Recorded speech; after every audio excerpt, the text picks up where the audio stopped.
Welcome to my new series, Let's Destash My Craft Closet and all my craft bins, because I keep buying things, but I don't make anything out of them, so let's make things. Part 1 starts now.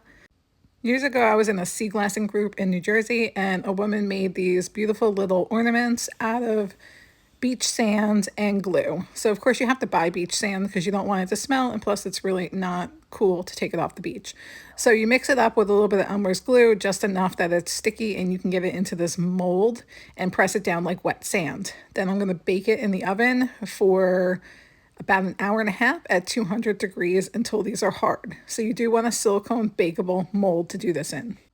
Once I get that sand pushed down into the mold, of course it's a little bit messy, but that's okay. I bake it and they come out perfectly hard like this. You can see the sand is not falling off of them.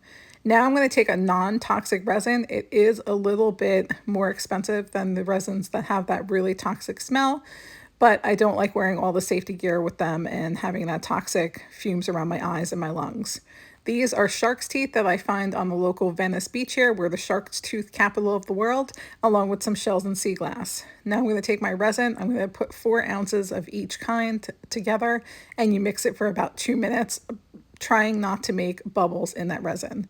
Now I'm not really good at resin, so I have to do it in things like this where I just pour it in and it does not have to be perfect.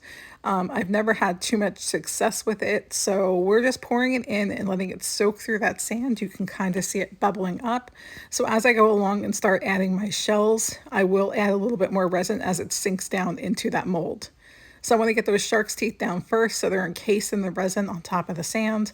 And I'm going to do the same thing with the shells. And if they don't fit all the way down, that's okay. I'm just going to roll them so they're covered in resin and then put them back on top.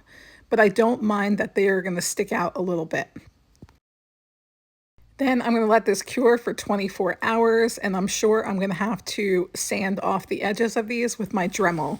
So after 24 hours is up and that resin is completely cured, you can see here that they have like a rough edge around the edge that I'm going to go outside and Dremel off with my Dremel and a mask on so I don't breathe in any of that resin dust.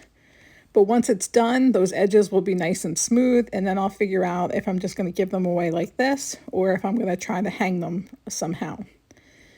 I only got through 3 of them because my Dremel is battery operated and it did not last that long. So now I have to go buy myself a real Dremel so I can finish these without aggravating myself.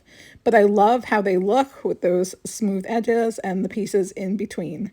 So I think these are going to be really cute to give away to people in the area local to Venice, Florida. What do you guys think? Would you try this?